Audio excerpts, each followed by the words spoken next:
This conference will now be recorded. And we are now being recorded. Sorry, Don, thanks. I was a little behind on that. And Mark and Abby are going to be talking about the UNFCCC Education, Communication, and Outreach Stakeholder Community Work to Scale Climate Literacy and Action by 2020. There we go. But first, are there any announcements for the good of the order? This is Tamara. I have an announcement. I've told people on this call a few times, but we're getting closer. I have a survey that I've put together for classroom teachers that we're exploring how teachers fund their professional development, especially around climate change issues. I am going to be distributing that to the Clean Network listserv right after Labor Day. And I know some of you already told me that you're willing to distribute it to your networks. And if anybody else is willing to distribute it, in addition to getting it through the Clean Network, I can send you your own email with some draft text to send out to your networks of teachers. But I'd like, if people could help out and distribute it to as many of their teacher networks as possible, I would greatly appreciate it. You can email me if you're interested in getting a separate email and are willing to, because I'd like to document any large networks that we're sending it out to, just so I get a sense of how far its reach will be.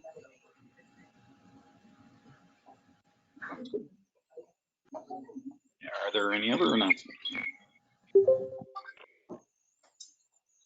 Sure. This is Jim Callahan. Let's see. From in addition to the California Science Teachers Association. Oh boy, echo. California Science. Can people hear me? Okay. Yeah, there's a lot of echo, but I can hear you. Oh boy. Okay. Sorry about that. I'll talk. California Science Teachers Association. In October in San Jose, there will also be the California Science Educators Conference, which has the Climate Summit. That's the day before, kind of a pre-conference on Thursday. That's a refundable $100, but that's going to be probably several hundred teachers focused on climate change for the day. And then during the conference, there's quite a heavy amount on climate change. Scores of sessions, I think 8 short courses, 7 speakers on focus speakers, and several exhibits. So quite a lot on climate change. And I'm going to be sending an email out to see, how much folks from the Clean Network are going to be there.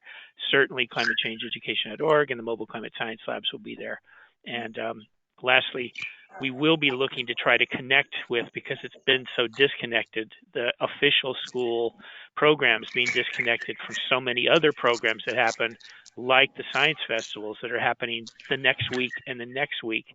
And I'm reminded, I talked to the executive director, fantastic guy from National Science Teachers Association. He's the executive director of the NSTA, and he didn't really know about what science festivals do and how much climate change and how much education goes on there.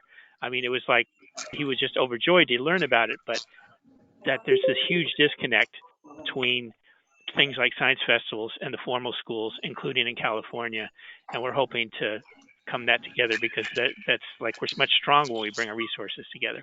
Anyway, at the CSTA, there's a whole climate summit the day before. And I just saw Amy just came on, so she's going to be quite aware of that. Okay.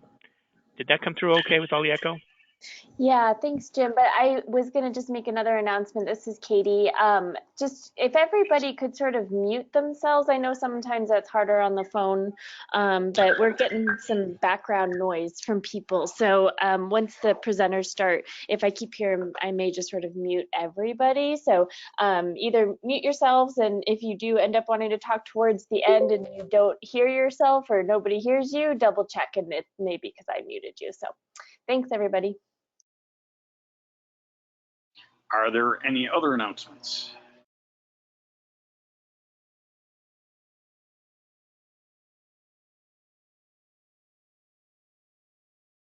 Don, this is Frank Neapold from NOAA. Just got a quick one. Is that all right? Yeah, that sounds better. Thanks. Sure. So one thing the network should know is Katie and I are working with some people at University of Colorado Boulder to begin to update the National Climate Assessment teaching pages that we did back in 2015. It's a long, slow process. We're making a lot of progress, but so, Katie, when do you think we're probably going to go live with that? It's sometime this fall is what I'm guessing. But yeah, I agree. Yeah, just so the community knows, we're updating that with the 2018, the end of 2018 National Climate Assessment, the fourth assessment, and we should be done that and looking for people who are in those regions to kind of help verify what we've done. So we'll be reaching out to the network soon once we have a kind of a complete draft. But just so you guys know, that's in process, and hopefully will be useful for people teaching this year, later this year. Great, thanks. Sure thing. Other announcements or questions for folks who've already announced? This is Megan Carter from ECIP, just sharing information that ECIP will be hosting another data fair this year at AGU, and as part of that we'll have a booth, data help desk, and we'd love to feature, maybe a demo or some resources from the Clean Network there as part of that. So just letting you know that the planning for that is just kicking off, and that I'll keep you guys updated and would welcome involvement. Sounds awesome. Thanks. Thanks, Megan. I'll reach out to you separately about that. Sounds good. Any other announcements? Sorry, this is Frank again. One thing that we're doing in climate.gov is we have a back to school campaign. We're doing a lighter version of it this year, using the hashtag teach4 as in the number climate. So we'll be doing that all the way through till September 20th. So if anybody wants to promote any materials, resources, programs for educators, then it would be a good time to kind of use the hashtag teach4climate, and whatever you want to say about, really promoting resources for teachers. So Jim, the stuff you were talking about would be great to promote through that hashtag, to try and build, some more connection to excellent resources for this year of teaching. Great. Cool. Any other announcements? Okay, well, let's hand it over to Abby and Mark for the talk of the day. Take it away. Okay, hi, this is Mark McCaffrey, and I am actually located in north central Hungary near the Slovakian border, and it's early evening here, so good to be on a clean call. So with me today are Abby Ruski, who I think some of you know from the work that she's done with NAAE in the past and many other projects, including the work in Washington State around climate literacy. Also joining me today is Tim Damon, who will be giving us a lot of inside scoop on some of the inner workings of the United Nations Framework Convention on Climate Change, specifically their efforts around action for climate empowerment called ACE. And we will not be joined today by Laura Weiland, who is the director of the Omega Center for Sustainable Living, but she's definitely with us in spirit today. And as I think many of you know, she's helping organize the Drawdown Learn conference at the Omega Institute, upstate New York, coming in mid-October. So, my role this morning is just to have a few introductory comments to tell you all about what ECOS is, and I think some of you are familiar with ECOS. The long story short is it's sort of an international version of CLEAN, and we aspire to be both a international network of networks focused on climate literacy and action, as well as a clearinghouse of climate resources. ideally kind of using the approach that was used with CLEAN. And finally, we're aspiring to be a community of professional learners and change agents. And as I mentioned, one of our major focuses is on this United Nations program called ACE, which Tim will be giving us a lot more detail of in a couple of minutes here.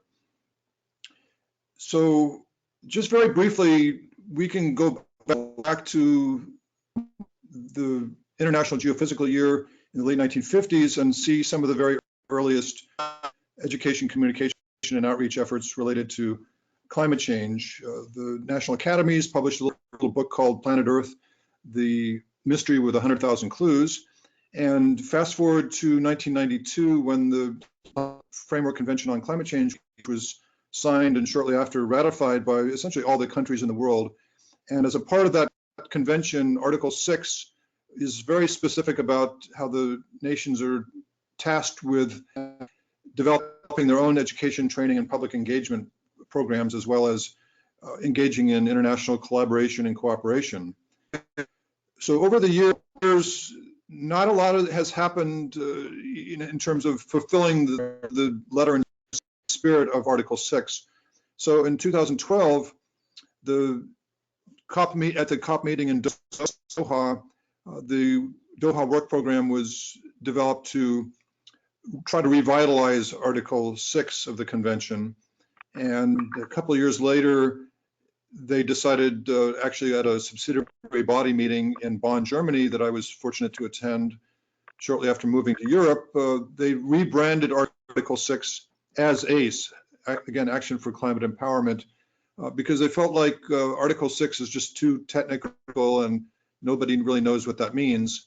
Whereas, you know, Action for Climate Empowerment conveys the idea of what this education, training, public engagement is trying to achieve. And then about a year later, just shortly after COP21, I lobbied the Secretariat office to argue that we needed a constituency similar to the youth constituency, the research and independent NGO constituency, and several of the others. I suggested we needed one for education, communication, and outreach stakeholders, and it was approved just before COP22 in Marrakesh. So at that time we called it e-Congo, but we changed the name shortly after to ECOS. And we are recognized by the Secretariat, and over the past 2.5 years, we've been building our own capacity. And I think, as Abby will describe in a couple minutes, recently, just the past 6 months in particular, after the subsidiary body meeting in Bonn, Germany this past June, I think we've really been able to come together as a community of folks all over the world. You know, I think we're particularly fortunate that there's some strong support in North America and Europe, but we do have affiliate folks in Africa, Latin America, Asia, and we intend to build on that. So very quickly, I wanted to just describe the sort of vision of where ECOS is and where we're going. As I mentioned, we are approved by the Secretariat office as a community. We're not officially a constituency, and the difference between a constituency and a community is not that important to focus on right now. But myself and a fellow named Victor Joza are the co-focal points right now. I will be rotating out because I've served now 3 years as a focal point. I'll rotate out in December, and we're looking for a new focal point. But we do have a coordinating committee that's quite active, especially in the past 6 months or so. And from that, we intend to develop some more formal relationships with different geographies, with different partners. We are plugged into some of the UN programs and other constituencies. RINGO is the research and independent NGOs, YOUNGO is the youth constituency, and we have relationships, or we aspire to relationships with some of the other key non-governmental organizations and just groups like CLEAN, Climate Outreach out of the UK, the Sustainable Education and Policy Network in Canada, and so forth. But our aim is to develop people who can help sort of self-organize around geographies. So Latin America, Africa, Asia. We have some folks in India and China that are eager to help bring together all the good work that's happening in those countries which don't have formal focal points. And we also have certain themes that we want to focus on. And a lot of these are cross-cutting themes across the geographies. But the aim is that we can help to weave together and coordinate and communicate with the national and subnational stakeholders, focal points, sort of the movers and shakers who are doing the good work on the ground. And ultimately, the aim is to help the public and professionals who are involved with climate literacy so that we can build their own capacity with the aim ultimately of helping to reduce risks and increase resilience. And I think there's just one more part of that slide. So yeah, one of the things that I'm really especially keen on is focusing on financial issues, because as we know, and it sounds like Tamara, you've been giving some thought to this about how do teachers finance their efforts. And so what I'm proposing is something that maybe we can talk about in another call called the Climate Literacy Education and Action Search Fund, which would, if it's successful, to help fund using an action research model some of these education efforts that are, in dire need of financial support to be able to go beyond just sort of ad hoc effort, really be able to scale our capacity building. So with that, I would like to turn it over to Abby to a little more detail on what exactly we are doing with ECOS and how things are coming together. Great, thanks, Mark. And nice to be here with the CLEAN group this morning. I've been sitting in on calls for, I don't know, several months now, and it's really been so informative. Appreciated this core community that provides this type of leadership across the country, and exciting to be seeing how what is evolving with ECOS very quickly here really comes out of really the tradition and the resources that CLEAN has provided there. So super excited about being with you today. And the part of this that I'm going to talk about is just what's happened in recent times. And you may have kind of learned that ECOS is currently really in a very fast-paced, self-organizing mode. And we are linking much with the Secretariat, as well as outward to the various people in the network that Mark showed you a diagram of. And it's a very dynamic process unfolding. So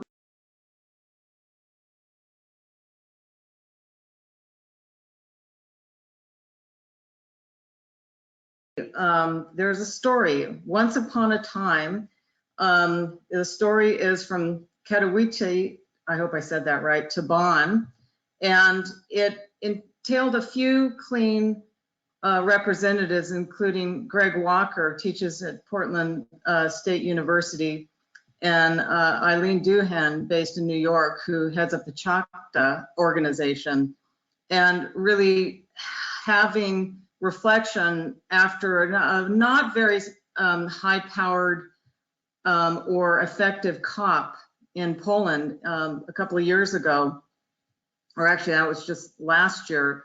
And what could we do to sort of really jumpstart ECOS to bring more activation around Article 12 in the Paris Agreement?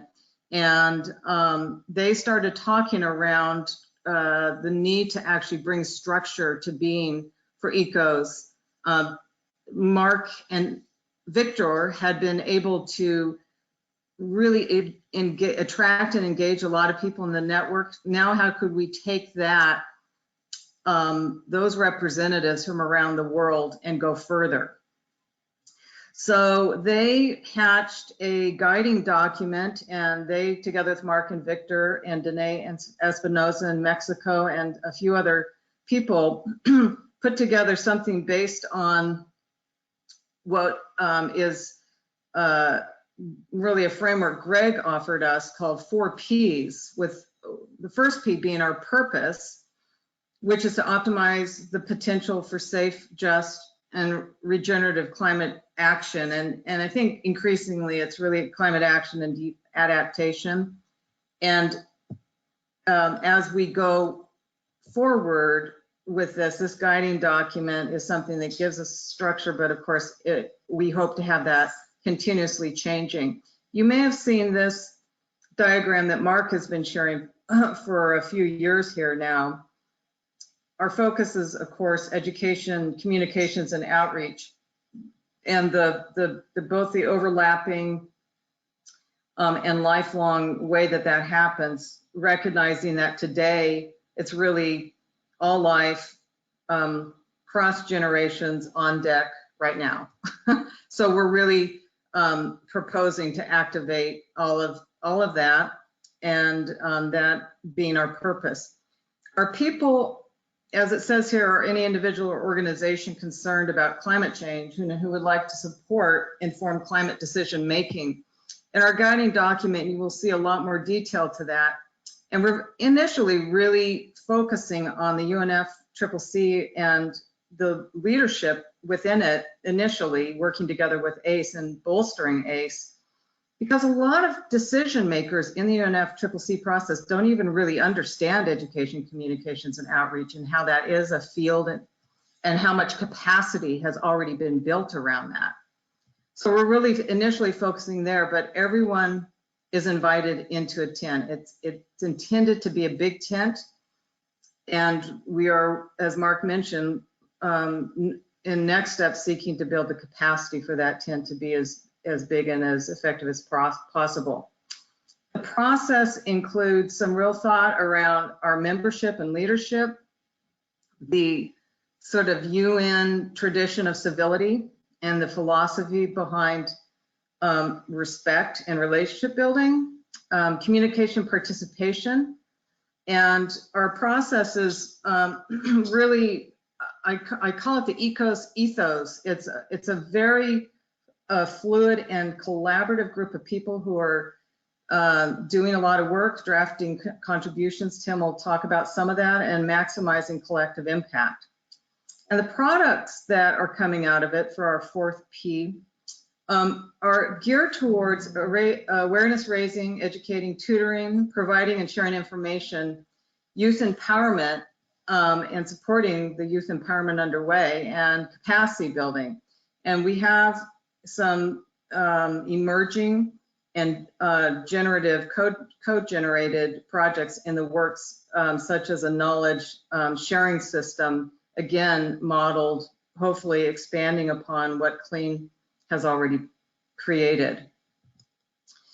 So we, as Eileen and Greg built this, and Mark and others got our guiding document in place, we began to ask, wow, how do we really have this land on the ground and really get it to take off, given that we don't have any funding, but we know this needs to happen. And it came into our sort of awareness that the Bonn SB50 conference was going to be a critical place for people to show up and get ECOS on the map in order to support the Secretariat, the ACE program, and to connect people around the world who are wanting and ready to engage and bring about collective ECOS impact. So several of us went to Bonn. It was a great melding of minds, hearts, and spirits from around the world. We created a poster. All of this happened within a month. At the conference, things moved quickly.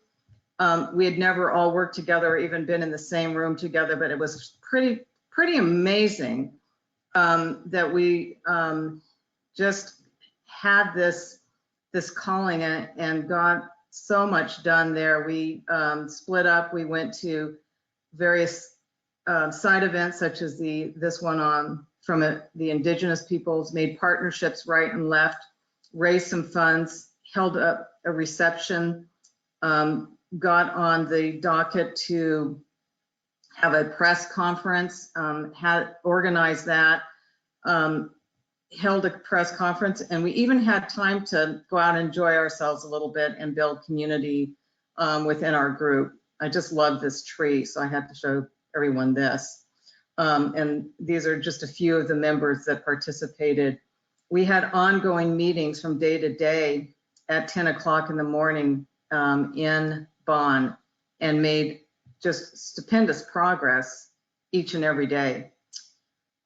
We then from there came back, formed a steering committee, and began to look at how do we self-organize effectively once we're not together face to face and having this sort of real recognition and effective, efficient working style that we experienced in Bonn. How do we carry that over into our work in a distance way?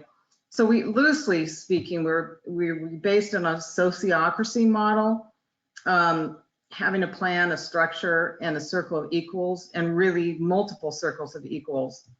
So we now, since Bonn in June, we've developed bylaws, again, loosely utilizing sociocracy. That means we're identifying roles and the relationship between roles, and having activity leads and pods, scheduling activities, events. We use Trello as our project management platform, and that's working really well.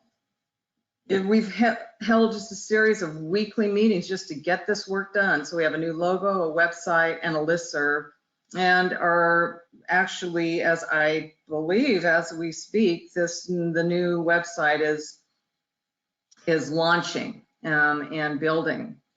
The events that we're involved in, there's a regional climate conference in Bangkok that our member Alex Cheng from China has newly come on board as our representative from Southeast Asia.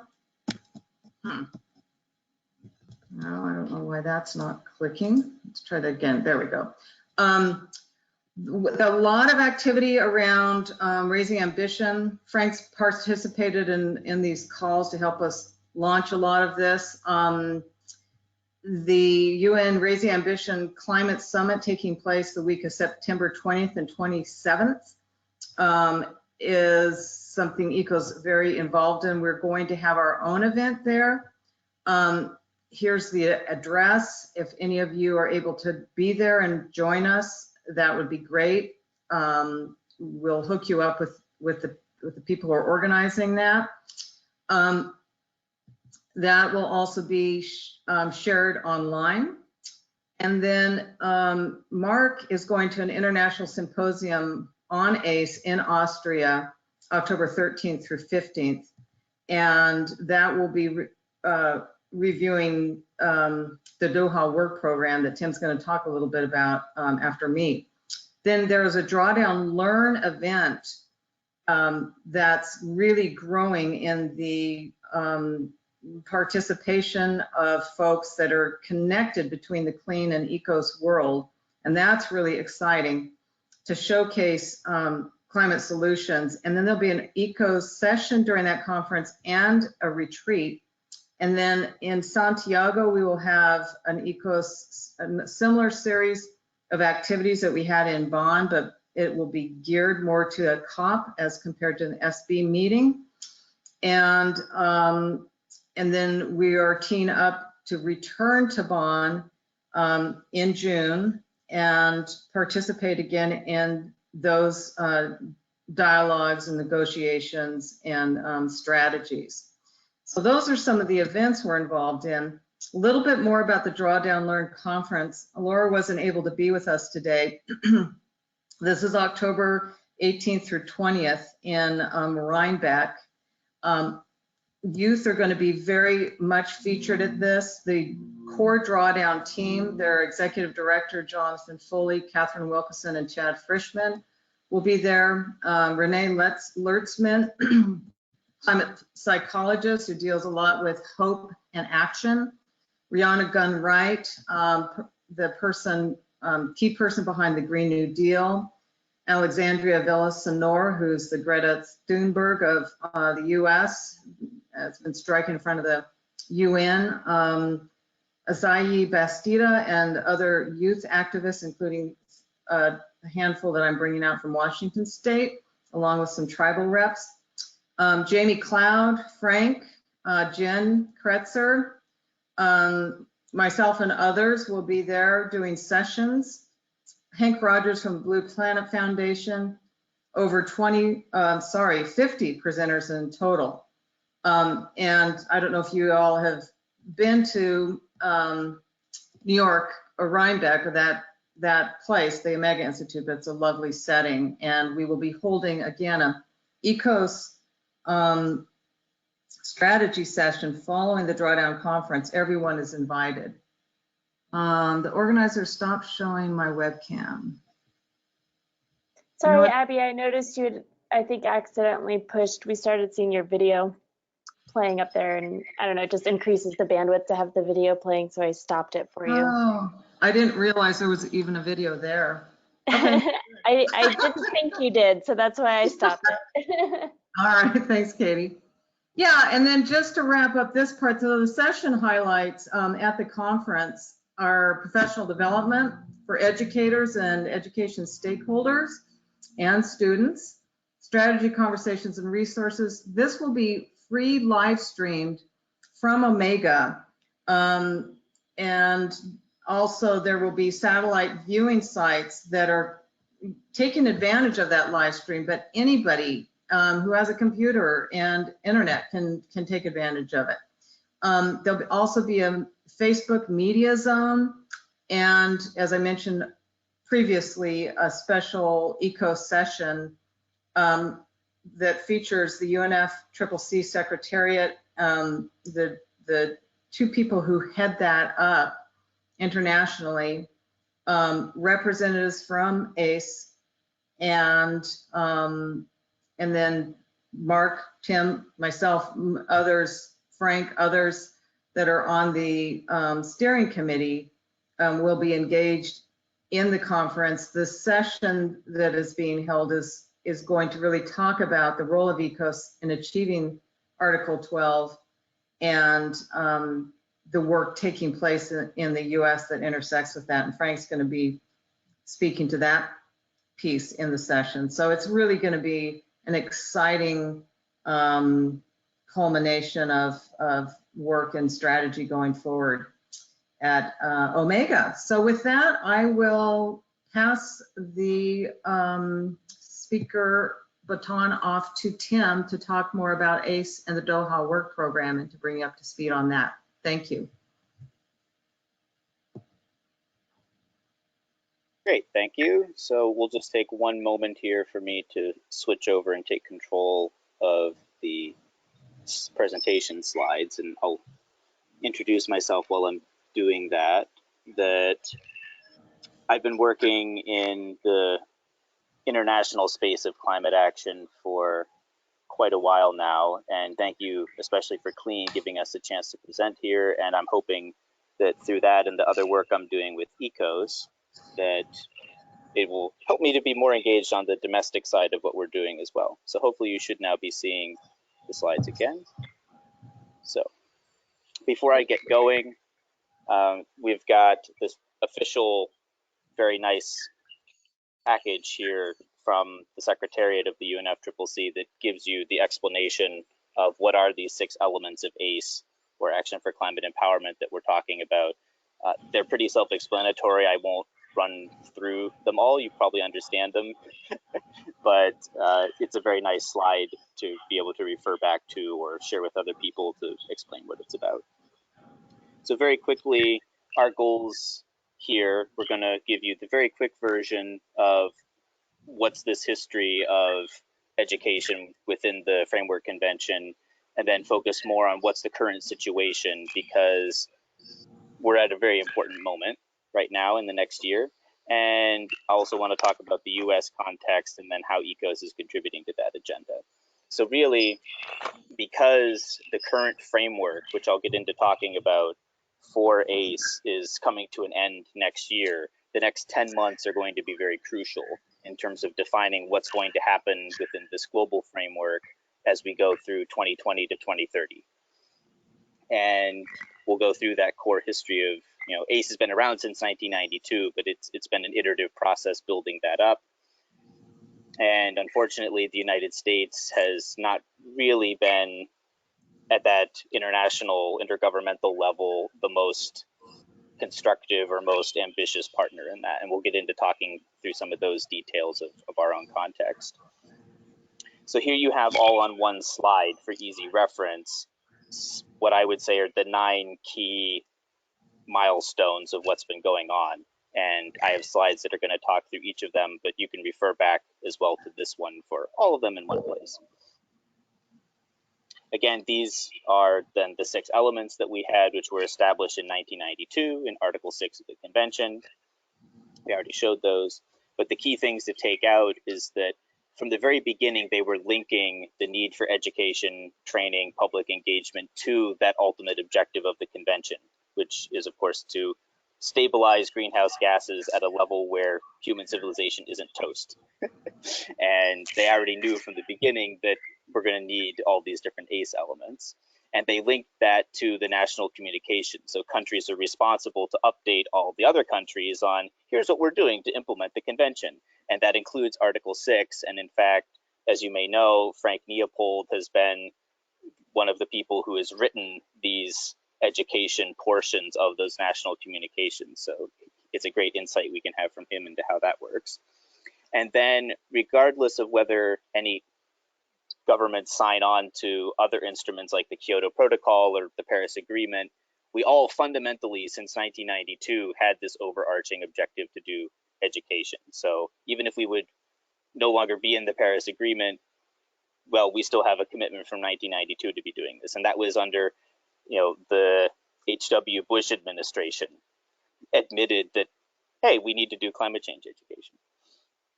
Very quickly then, mentioning the Kyoto Protocol, while the main focus of that was, of course, developed countries reducing their emissions, it did recognize again in one of its articles that countries shall, which is a very strong language that you can get in these treaties, cooperate in promoting all of these elements at the international level. So one of the lesser known pieces, I think, from the Kyoto Protocol is that they were again reinforcing this idea. Moving ahead, we then finally in 2002 got the New Delhi work program. So the first real serious work program on Article 6 of the Convention. And they ended up extending that through 2012. And a key point out of this was that they said all governments really need to have someone designated as their national focal point for all these activities under Article 6. And not all of them to this day have done so. The United States hasn't done so. That's a whole other little complicated story, which Frank would also have some insight on as to why that hasn't happened. But that idea came about all the way 2002. And they recognized the need for financial and technical resources to achieve this agenda which they had. And unfortunately, we've been echoing that same language again and again with each subsequent text to this very day. So unfortunately, that history of not enough resources for what we're all trying to do is a chronic gap. Then we moved into the Doha work program, which has been the current framework. That's the one that's ending next year. And it did a lot to build upon the New Delhi work program, especially in terms of how non-party stakeholders would support governments and be more engaged in that process. And they had then an intermediate review, which I'll talk about on another slide in a moment in detail. And then, of course, in the Paris Agreement, Article 12 is especially about action for climate empowerment, as it is now known.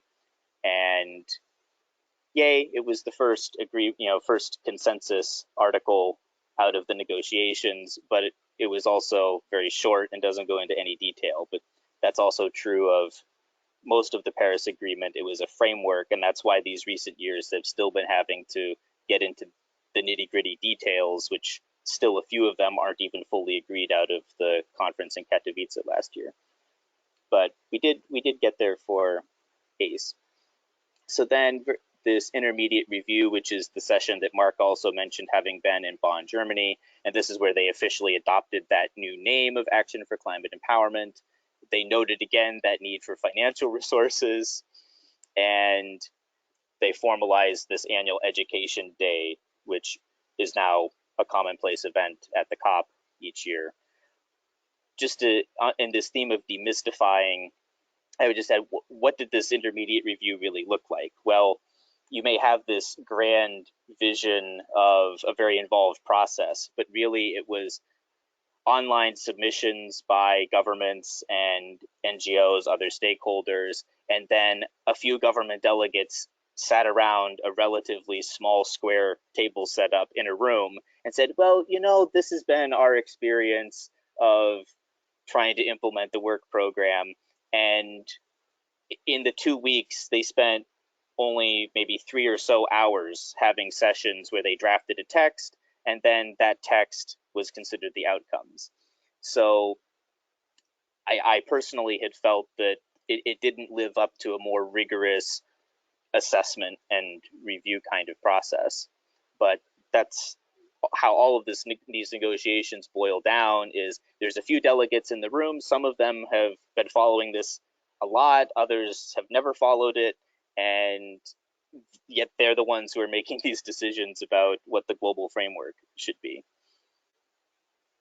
So then the next big step in 2018, this is where governments were finally figuring out those more details of how are we going to implement Article 12 of the Paris Agreement. So the key takeaway here is that they decided to link what they were already doing under Article 6 of the Convention from 1992 and say that will also be what we're doing under Article 12. And we'll call all those things ACE. And they made some other recommendations about it. And as a side highlight, they had the first ever youth forum on ACE was held in Bonn in conjunction with the SB. I was one of the core organizers of that. And our recommendations actually then got included into the negotiating text, which was one of the better examples of non-parties being able to directly get their views into the negotiations. And so this year, having blazed our way all the way up to the present, parties were preparing on how to conduct this final review of the Doha work program. And unfortunately, we saw that there was some reluctance by a few of them, including the US, to start getting too much into the discussion already of what work program should or will come after the conclusion of the Doha work program.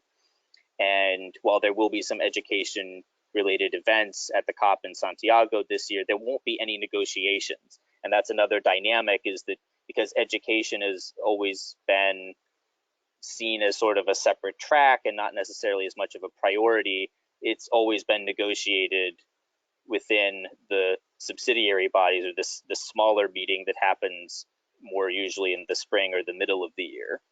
But that also has the benefit of it being a much less crazy time, so compared to the COP, so it is easier to interact and work on ACE.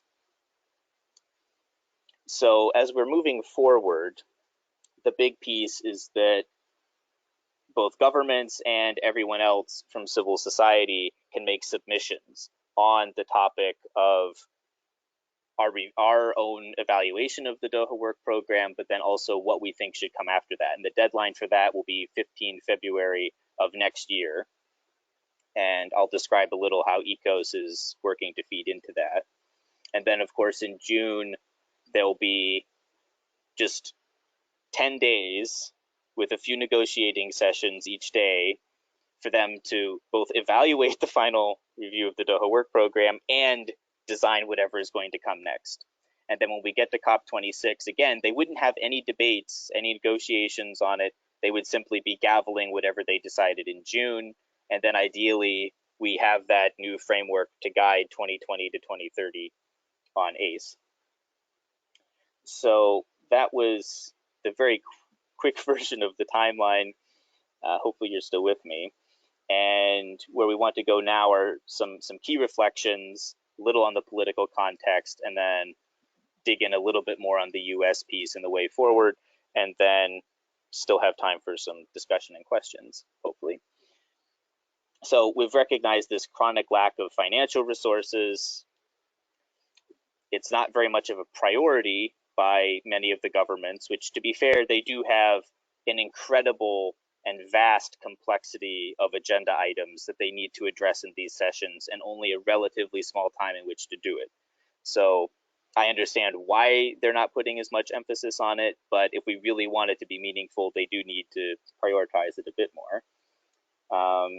Then again, some countries I'll mention have really jumped on implementing ACE domestically, and then others haven't, so varying degrees of priority at home. And then there's just an incomprehensibly small budget for this. There's essentially one full-time staff position in the entire Secretariat for the convention who is the focal point for ACE. And while she's amazing and wonderful and we work with her and she gives her all, there's obviously only so much one person can do. And the mandate is so much larger than the resources that have been put to it. And even in the budget discussions, which just happened back in June for the next 2 years, they had requested a big increase for the budget to ACE in the Secretariat, and they didn't get it. And this one is also something Mark is working on, but there's this absence of tangible metrics or quantifiable targets for evaluating our progress on ACE, and that sort of applies to education and training more broadly as well. But within the frameworks that we've had so far, they haven't ever gotten specific about how to really measure it or know that we've achieved a certain target. And there haven't been as strong linkages as there could be between the governments and the rest of us, and the rest of us are doing a lot more of the on-the-ground implementation of this than the government are necessarily, or that especially the delegates who are there at the conferences are not educators. So we need to strengthen that. And then it was interesting as well that when we actually saw the most engagement of delegates in ACE was in 2018, when they started talking about linking ACE to these other elements of what was going on, these other agenda items. And they were like, no. You know, some of the governments, including the US, were like, no, we want to keep ACE just as its own nice, manageable little silo. Of course, those weren't those exact words. They were very diplomatic about it, but we need to have those linkages, and they haven't so far. So in the political context, then, Dominican Republic is one of the big champions for ACE, for G77 in China. Senegal for the African group and least developed countries. They care very much about ACE. And that's also obvious because they need climate action to happen more badly than many other countries. And it's also an opportunity for them to have resources. And unfortunately, the US, Australia, Japan have been the less proactive parties. And just a note, Canada is somewhere in between. They don't generally pay very much attention to it, but they did put up the money for that ACE Youth Forum that I mentioned, and were very engaged because they were funding it at the time. And my colleagues working up there tell me that the focal point on ACE for Canada is supportive of them. So they're in between somewhere. So specifically the US delegation, and being conscious of our remaining time, I'll move a little more quickly. So we haven't appointed a national focal point for ACE. We typically send our rookie delegate to cover the ACE negotiations, I suppose because they think it's the easiest learning curve. But it does mean that they're usually inexperienced and have a poor consistency. And in fact, the first words out of the mouth of our brand new delegate for ACE this past June were, we'd like to remove the words international cooperation from the text because this is a new language. Well, two problems with that. One, it's not a new language. It goes back to 1992. Read the convention. And then also, even if it were a new language, why would we be against international cooperation? So it would be nice if the US delegation would, engage in a better way on the issue. And then I've mentioned to various delegates, I won't call out any of our negotiators there, but people who I talked to who should have known about ACE have not known. For example, not even knowing that we're supposed to have an ACE national focal point. So it's disappointing, that lack of knowledge. And then historically, just as with many areas in the process, they've tried to subtly keep things from becoming more ambitious. I mentioned about how they were trying to prevent any linkages of ACE into other more serious agenda items. They'll often try to tweak the language to be weaker in terms of, what verbs are being used or other phrasing and things, just subtle little things. And usually they'll just say, oh, as a native English speaker, we think it makes more sense if it says this. But really, you read between the lines, they're making it less strong than it was before. And I already mentioned how they were blocking some specific language there around climate finance and the global stock taking, which would be a good place to have ACE included, but they weren't in favor of that. And also then at the domestic level, the US has not included anything about education training in our nationally determined contribution, which you can easily read, it's on the registry. And then we've not done a national strategy on ACE. And that's not to say that we don't have certain federal agencies or networks that are really doing a lot of good work. And while I'm being very critical here on the US, I'm being critical narrowly of our delegation and how we've conducted ourselves within the climate negotiation space. While obviously we're doing a lot of great work, as educators, as universities, as communities, as NGOs at the grassroots level.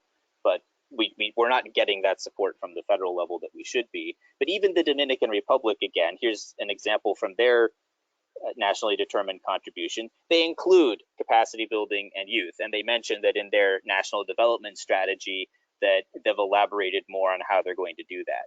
And it would be immensely helpful to all of us trying to work at the subnational level if we did have these pieces happening at the national level. And if we're going to do the international cooperation piece, that's again where you need the national level to be engaged.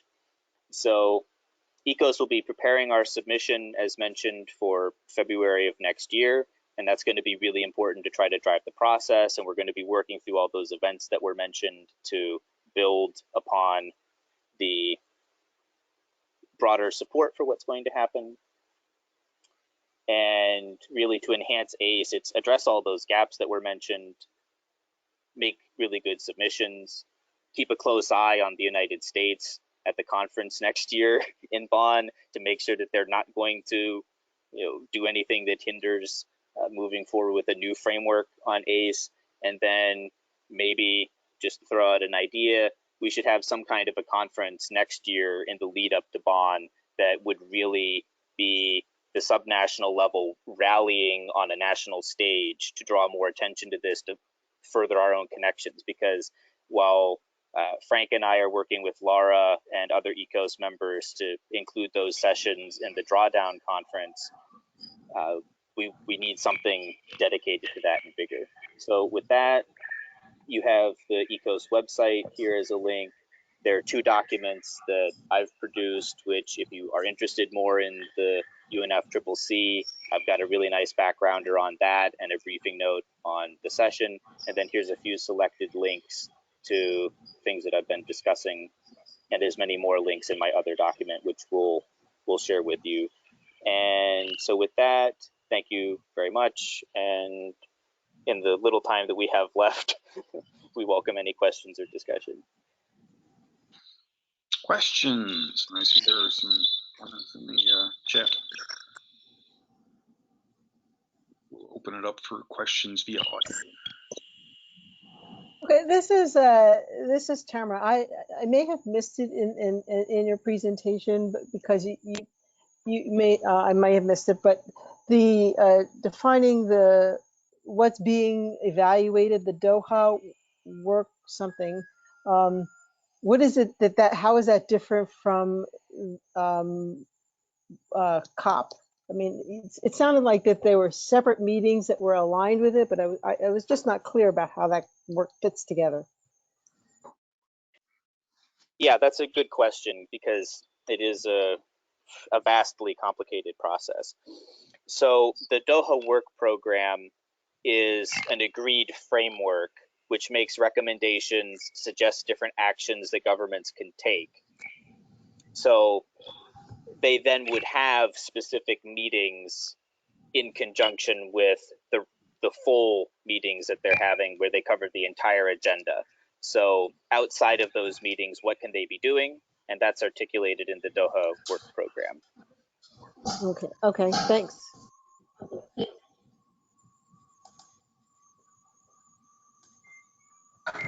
Other questions?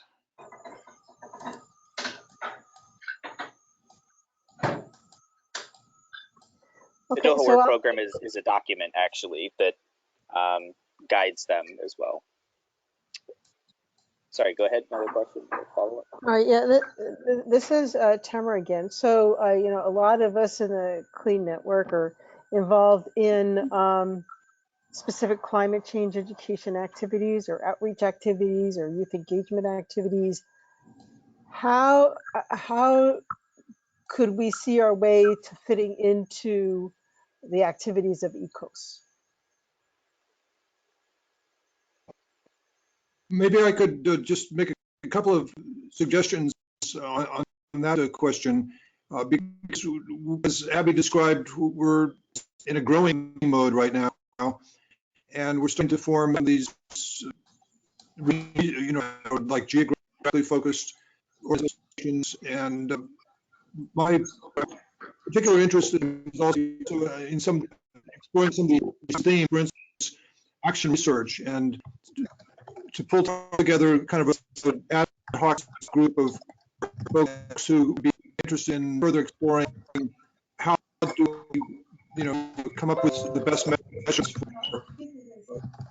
some of these often very vaguely defined goals. And, you know, how can goals research, especially since there's a lot of research in the United States.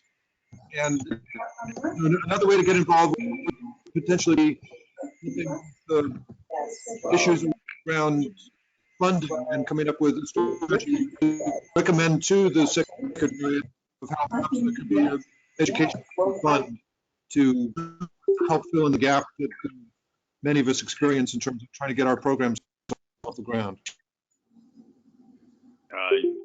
You broke up fairly badly there, Mark. I'm wondering if maybe you could type a little bit in the chat of what you just said. Yeah, and Mark, while you're doing that, this is Abby. Sorry. Thanks. Yeah, I just wanted to, this is Abby. I wanted to also just acknowledge some comments that Jim Callahan is typing in about youth participation.